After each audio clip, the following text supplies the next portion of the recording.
Tole maqaa Abbaa, kan Ilmaa, kan Hafuura Qulqulluu Waaqayyo tokkotti yaa'annaa. Amiin.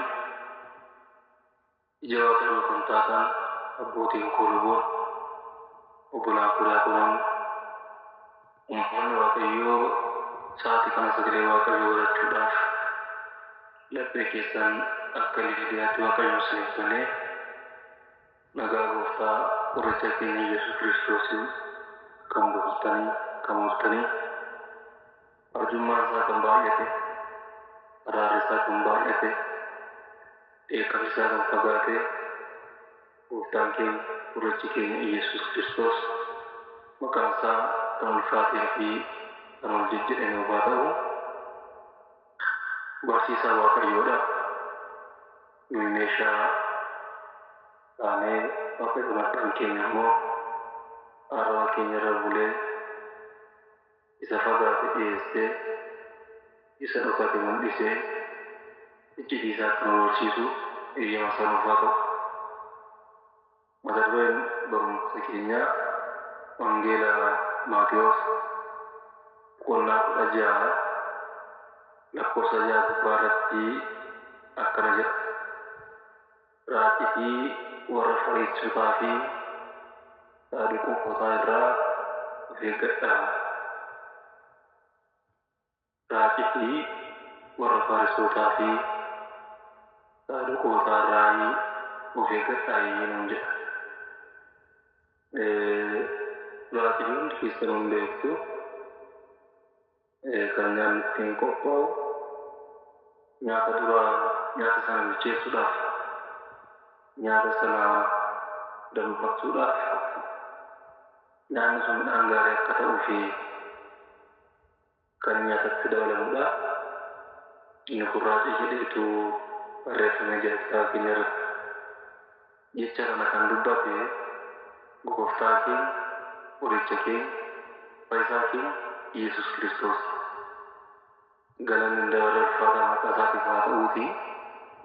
Jechichi kan dubbatameef duuka bu'oota Waaqayyootiif yoo ta'u, isaan garuu buddeena waan harkatti hin qabneef buddeena qopheeffatanii xiyyeeffannaa isaanii iddoo waan hin taaneef akka isaan hin jedhe isaanitti fakkaatee waa'ee buddeena nyaatamuu yaadutti ka'an. Garuu Waaqayyo Abbaan keenya qonnaan bulaa qonnaan sanyiidhaan, warreen daldalan immoo qarshiitti kennuudhaan,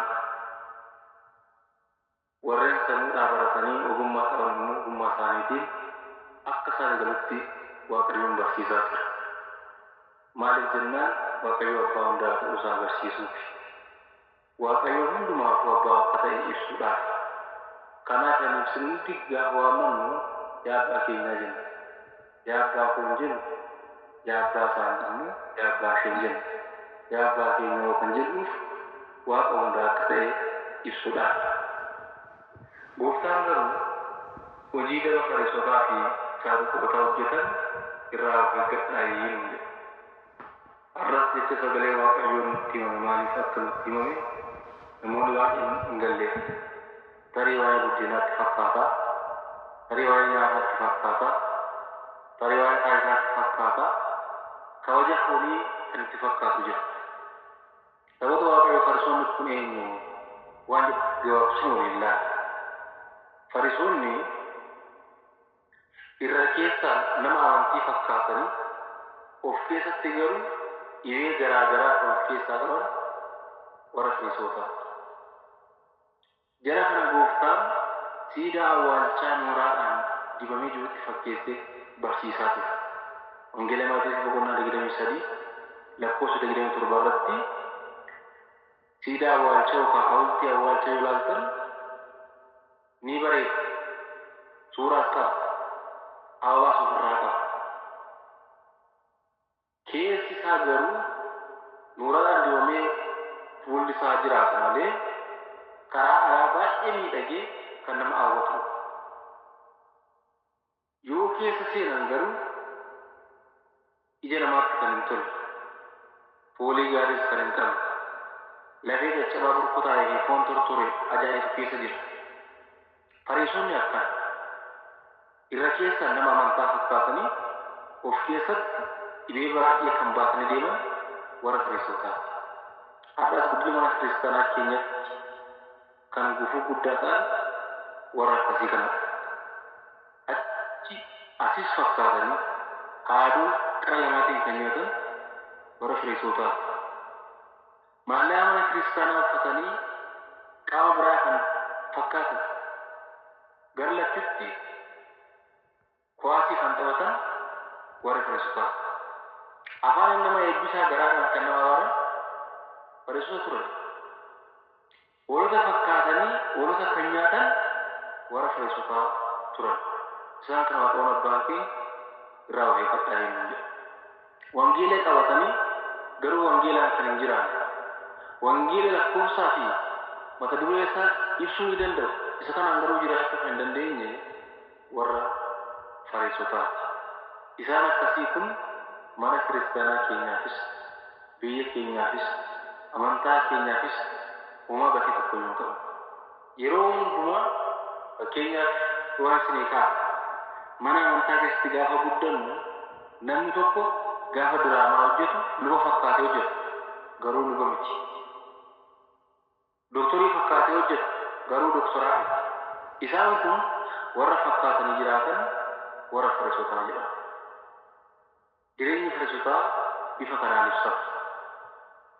Sa'aatii keenya wajjin deemuudhaaf saadiqoonni eenyu waan jedhu gaafsuu isinii ka'a. Saadiqoonni immoo du'aa ka'umsatti amanan. Jireenya biyya lafaa qofaatti amanuu jechuudha. Du'aa ka'umsatti amanan jechuun cubbuu yoo hojjetanis, yakka yoo hojjetanis, lubbuu namaa yoo baasanis jireenyi biyya lafaa qofaatti malee Waaqayyoon ni dhufaa. Namni kamiyyuu murtii argataa. Mirga Waaqayyoo keenyaa Waaqayyoon ergamoota isaa qabatee ni dhufaa kan jedhan isaa itti amanan. Karaa biraatiin wangeelaan mormuu jechuudha. Isa qofaa miti.